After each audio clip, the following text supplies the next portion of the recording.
பருப்பு உருண்டை குழம்புக்கு 1 டம்ளர் துவரம்பருப்பும் 1 டம்ளர் கடலைப்பருப்பும் ஒரு 2 மணி நேரம் அளவு ஊற வச்சுக்கோங்க. அதுக்கப்புறமா இது போல் அரைச்சி எடுத்துக்கோங்க. அதாவது லைட்டாக கொரன்னு இருக்க மாதிரி அரைச்சி எடுத்துக்கோங்க. இப்போ காட்டுறேன். இந்த மாதிரி பதத்துக்கு அரைச்சி எடுத்துக்கோங்க. பருப்பு உருண்டைக்கு சேர்க்குறதுக்கு இன்க்ரீடியன்ட்ஸ் என்னென்னா, ஒரு 15 சின்ன வெங்காயத்தை இது போல் அரிஞ்சு எடுத்துக்கோங்க. கொஞ்சமாக கருவேப்பிலை இலை, கொஞ்சமாக பூண்டு இது போல் நறுக்கிக்கோங்க. அதுக்கப்புறமா ஒரு 2லேருந்து 3 பழுத்த தக்காளியை அரிஞ்சு வச்சுக்கோங்க. இது கூட 1 கப் அளவு, அதாவது ஒரு பாதி கப் அளவு திருகின தேங்காய் எடுத்துக்கோங்க. அதுக்கப்புறமா ஒரு 5 வரமிளகாவும், சோம்பு, அப்புறம் 1 ஸ்பூன் அளவு சீரகம் இதெல்லாத்தையும் அரைச்சி எடுத்துக்கோங்க. இப்போ நம்ம முன்னாடி அரைச்சி வச்சுருக்க அந்த பருப்பு இதில் கொஞ்சமாக பெருங்காயத்தூள் சேர்த்துக்கலாம். இதில் வெங்காயம் அரிஞ்சு வச்சுருந்ததை சேர்த்துக்கோங்க. எல்லா வெங்காயத்தையுமே சேர்த்துக்கோங்க. அதுக்கப்புறமா நம்ம நறுக்கி வச்சுருந்த பூண்டு பல்லை இது கூட சேர்த்துக்கலாம். பூண்டு பல்லை சேர்த்தாச்சு. இது கூட நம்ம முன்னாடியே திருகி வச்சுருந்த தேங்காவை சேர்த்துக்கிறேன்.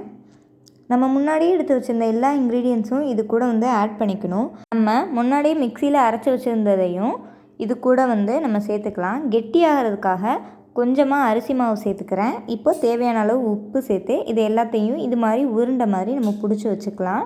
எல்லாத்தையும் நல்லா கலந்து விட்டு இது போல் பிடிச்சி வச்சுக்கோங்க. அதுக்கப்புறமா ஒரு பேனில் நம்ம இந்த உருண்டை எல்லாத்தையுமே பொரித்து எடுத்துக்கலாம். அது கொஞ்சம் ப்ரௌனிஷ் ஆகிற வரைக்கும் பொரித்து வச்சுக்கோங்க. இப்போது வேறு ஒரு கடாயில் கொஞ்சமாக எண்ணெய் ஊற்றி பட்டை, கிராம்பு, கொஞ்சமாக பிரிஞ்சி இலை சேர்த்துக்கோங்க. இது கூட கொஞ்சமாக சோம்பு சேர்த்துக்கோங்க. அப்புறம் வெங்காயத்தை சேர்த்துக்கோங்க. இது நம்ம முன்னாடியே அரிஞ்சு வச்சுருந்தது. அதில் கொஞ்சம் பாதி சேர்த்துக்கோங்க. இது நம்ம முன்னாடி எடுத்து வச்சுருந்த தக்காளி, அதையும் இது கூட நான் சேர்த்துக்கிறேன். இது கூட இந்த மாதிரி நல்லா வதங்கினோடனே 1 ஸ்பூன் அளவு மல்லித்தூள் சேர்த்துக்கோங்க. 2 ஸ்பூன் அளவு மிளகாய்த்தூள் சேர்த்துக்கோங்க. உங்களுக்கு மிளகாய்த்தூள் கொஞ்சம் கூடுதலாக வேணும் அப்படின்னா இன்னும் கொஞ்சம் கூட சேர்த்துக்கலாம்.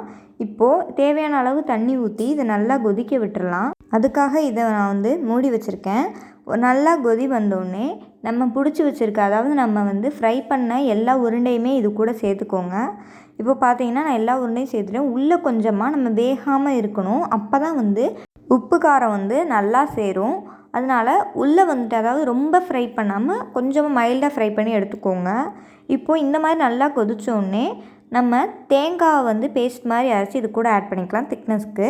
இப்போ பார்த்திங்கன்னா நம்ம பருப்பு உருண்டை குழம்பு ரெடி ஆயிடுச்சு. மறக்காமல் சப்ஸ்கிரைப் பண்ணிடுங்க, கமெண்ட் பண்ணிடுங்க. தேங்க்யூ.